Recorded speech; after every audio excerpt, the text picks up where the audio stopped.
जय हिंद दोस्तों। आज हम बात करने वाले हैं भारत के नए बैंकिंग कानून यानी बैंकिंग लॉ 2025 के बारे में।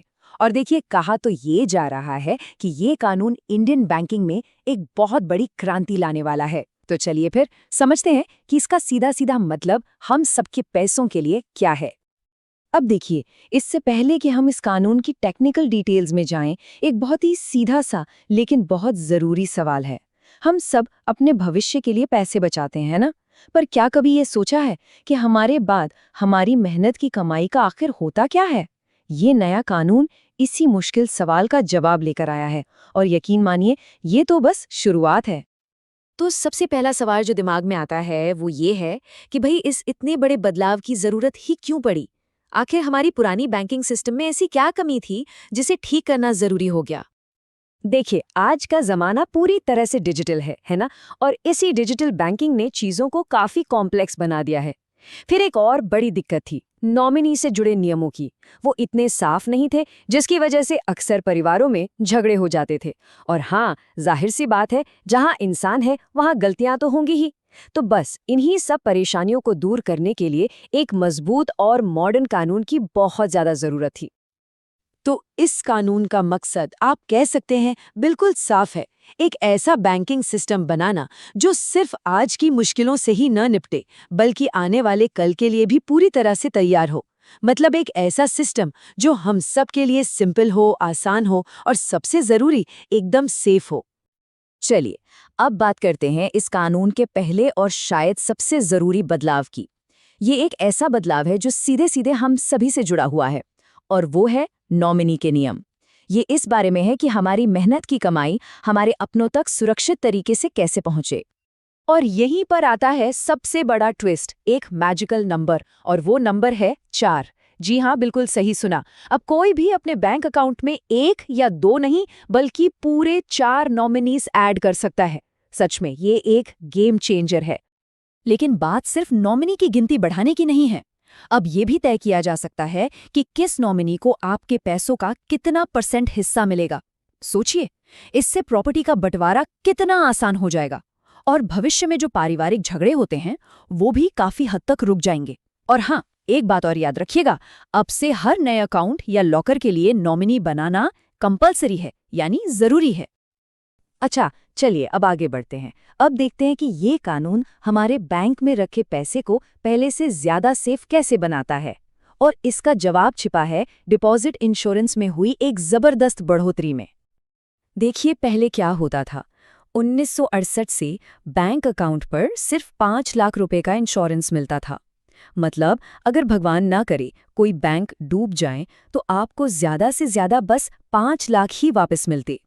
लेकिन अब ये लिमिट बढ़कर हो गई है पूरे 2 करोड़ रुपए। ये हमारे पैसों की सेफ्टी के मामले में एक बहुत बहुत बड़ी छलांग है। तो सरकार का इरादा बिल्कुल साफ है। ये सिर्फ एक नंबर नहीं बढ़ाया गया है, बल्कि ये पूरे बैंकिंग सिस्टम को मजबूत करने का एक तरीका है। इससे ये पक्का किया जा रहा है कि हम सबकी मेहनत की कमाई पूरी तरह से सेफ रहे। तो अभी तक तो हमने बात की कि इससे हमें पर्सनली क्या फायदे होंगे, लेकिन ये कानून सिर्फ हमारे लिए नहीं है। ये पूरे बैंकिंग सिस्टम को, खासकर कोऑपरेटिव बैंक्स को अंदर से स्ट्रांग बनाने के लिए भी कई सुधार लेकर आया है। और ये बैंक तो हमारी ग्रामीण अर्थव्यवस्था की रीढ़ की हड्डी है। जैसा कि हम जानते हैं, कोऑपरेटिव बैंक्स हमारे देश के गांवों और कस्बों की लाइफलाइन है। ये नया कानून उनके मैनेजमेंट को बेहतर बनाता है, ताकि वो और अच्छे से काम कर सकें। इसे ज्यादा डेमोक्रेटिक बनाने के लिए कॉन्स्टिट्यूशनल रिफॉर्म से भी जोड़ा गया है, ताकि ये बैंक सही मायने में आम जनता के लिए काम करें। चलिए, अब एक और इंटरेस्टिंग सवाल पर आते हैं। कभी सोचा है कि उन पैसों, शेयर्स और बॉन्ड्स का क्या होता है जिन्हें कोई क्लेम ही नहीं करता? मतलब कई बार ऐसा होता है कि किसी की डेथ हो जाती है और उनके परिवार वालों को उनकी सेविंग्स के बारे में पता ही नहीं होता। तो आखिर ये पैसा जाता कहाँ है? तो इसका जवाब है IEPF, यानी investor education and protection fund. ये सरकार का बनाया हुआ एक स्पेशल फंड है। देखिए, पहले तो ये पैसा बैंकों में बस ऐसे ही पड़ा रहता था, लेकिन अब इसके लिए एक नया सिस्टम बनाया गया है। अब जरा सोचिए, जो पैसा सालों से बस धूल खा रहा था, अब वही पैसा आम इन्वेस्टर्स को सिखाने और उन्हें फ्रॉड से बचाने के काम आएगा। है ना ये एक शानदार कदम? अच्छा, एक बात और समझना जरूरी है।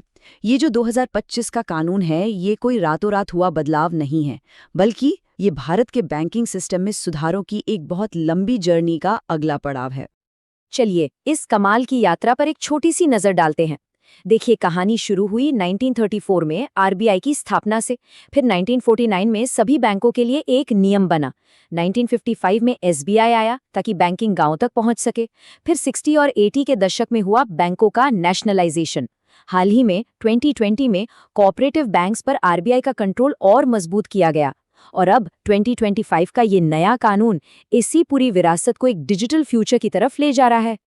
तो हमने देखा कि ये कानून कैसे हर चीज में सुधार ला रहा है, नॉमिनी के नियमों से लेकर डिपॉजिट इंश्योरेंस और यहाँ तक कि लावारिस पड़े पैसे तक। ये बैंकिंग सिस्टम को सिंपल, सेफ और फ्यूचर रेडी बनाने की एक बहुत बड़ी कोशिश है। लेकिन एक बड़ा सवाल अब भी बाकी है। टेक्नोलॉजी तो हर दिन बदल रही है ना? ये कानून आज के हिसाब से तो बहुत अच्छा है, पर क्या ये आने वाले कल के चैलेंजेस का सामना कर पाएगा? ये एक ऐसा सवाल है जो हमें सोचने पर मजबूर करता है कि क्या हमारे कानून टेक्नोलॉजी की तेज रफ्तार के साथ कदम से कदम मिला के चल सकते हैं, ताकि हमारा पैसा और हमारा डेटा दोनों हमेशा हमेशा के लिए सुरक्षित रहें। ऐसी ही जानकारी के लिए सब्सक्राइब कीजिए ऑल कैन स्टडी को। Thank you. देन चलिए नेक्स्ट वीडियो पर मिलते हैं।